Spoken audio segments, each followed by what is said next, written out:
Rashid will have it. On the shoes of your when this morning for one of the great tragedies in our history, mourning over destruction and destruction of the Holy Temple, and all of those customs that is revered by every Jewish family. When someone loses a kin, who's a mishpacha member, all of those customs that are in effect at a time like that, at a time when someone loses a parent, a brother, a child, a sister, the wife, the husband. So all of those laws are in effect at that mourning period are in effect now as well, as we mourn the destruction, the Kurban of the Beis Hamikdash. It began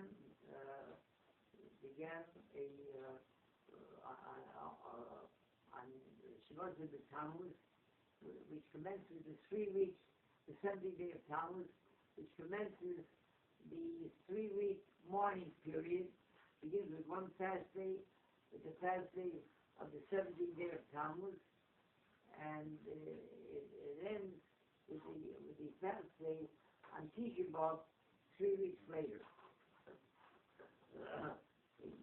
There's seven different levels of mourning, and it goes with intensity from Shavuot of the Tammuz until it ends not on Tisha B'Av, but it actually ends the 6th level of intensity. Five of them continue to go up in intensity, and then the 6th one descends, and that's after the fast ends on the 9th day of Tisha B'Av. On 10th day, it still continues some of the laws of mourning on effect. The first level began, as was mentioned, on Shavuot of the Tammuz, when we mourn like everyone mourns the next of kin. We don't attend. We don't make or attend chasnas, weddings. We don't shave our hair, cut and trim our beards. And that's the first level of mourning of Avelus. The second, when it steps up, it accelerates. It began on Sunday night, which is the 9-day period, the 9th day. There, in addition to not cutting our hair and no weddings, chasnas should take place, we also forbidden to eat meat and to drink wine, except of course on Shabbos itself. On Shabbos itself, the Shabbos is a regular Shabbos like every Shabbos. It's a regular Shabbos meal, Friday night, Shabbos morning, everything the same. But the weekdays, the forbidden is to eat meat and to drink wine.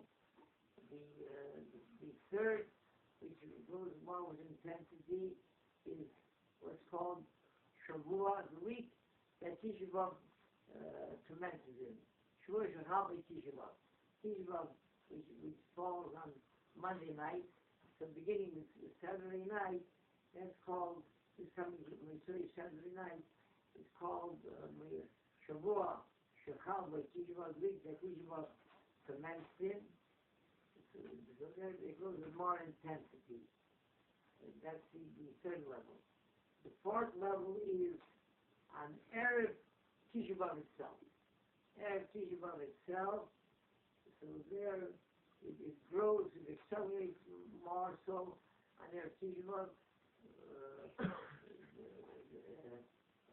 That is the fourth level of intensity. There comes into effect laws that we're not even permitted, our regular learning schedules are not permitted, but we learn the Gemara, Rashi, places, whatever we learn in the regular day, part of our regular learning day.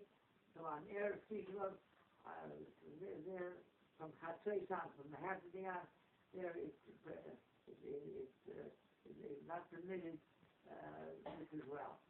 The sixth one is the tough one, when it's celebrated to the highest degree, and the sun's amount of degrees in the morning, is Tisha B'Av itself. There where we fast, we take off our shoes, we don't sit on a comfortable bench, we sit on a low seat.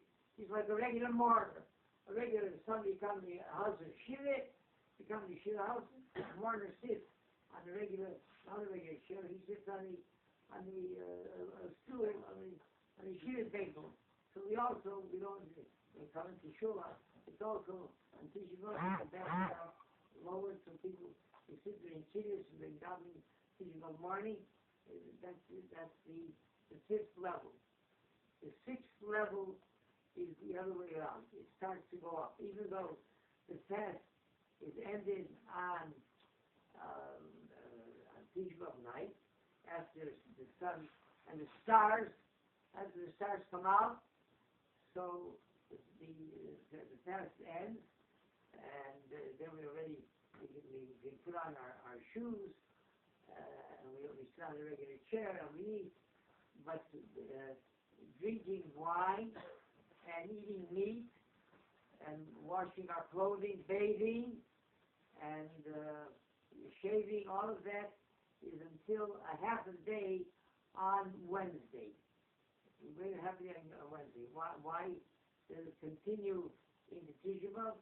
Because in history, when the temple burned, everybody, it went down that it burned, the greatest part of it burned, erased every Tisha, that the enemies, they came in and they entered the temple.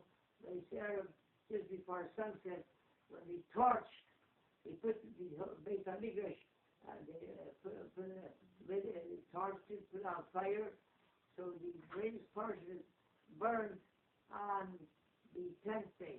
So that's why on the 10th day, the morning itself continues. The question is, if the greatest portion, for the greatest grief and the greatest destruction of Churban was on the 10th day, so why do we fast on the 9th? Why do we fast on the 10th? So the Chaim presents a very interesting story. He says that once the enemy entered the Beit HaMikdash and they desecrated it, they disgraced it, so the sanctity, the kedusha of the Beit HaMikdash, that itself, it removed it from the level of sanctity of kedusha that it enjoyed throughout its existence. So it already transformed it into a ordinary building. When it came in and disgraced and desecrated and put in a statue, an idol, into the Hechel, so that desecrated, so it transformed, converted the Beit HaMikdash temple from the holy status to an ordinary building.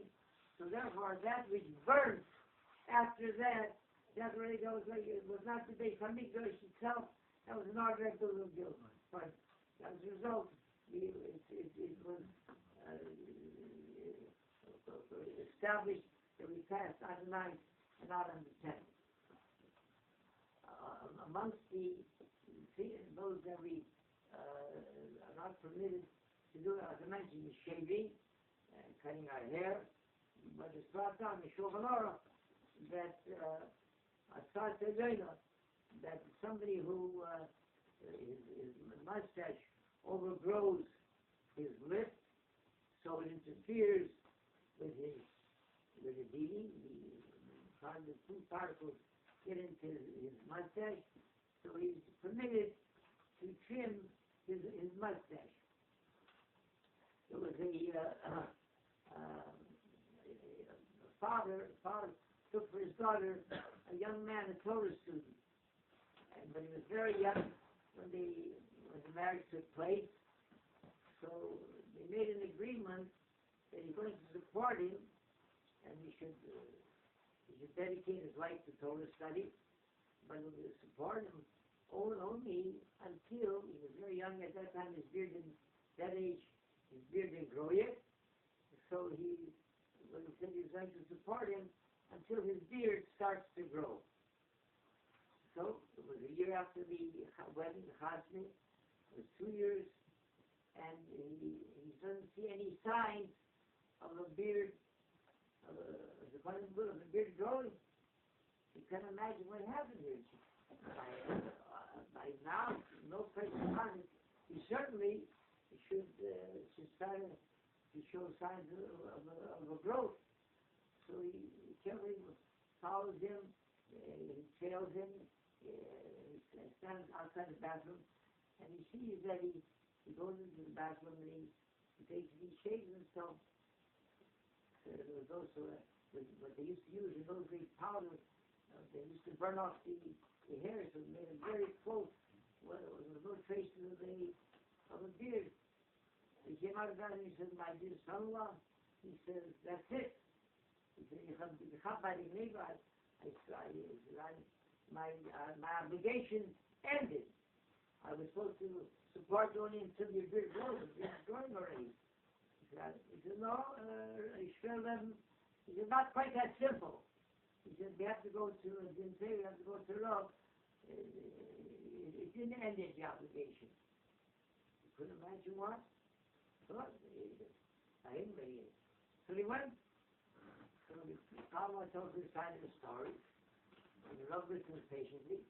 He said, "Oh, it seems like a very young man," he said to the son-in-law, he said, "Let me hear your side of the story."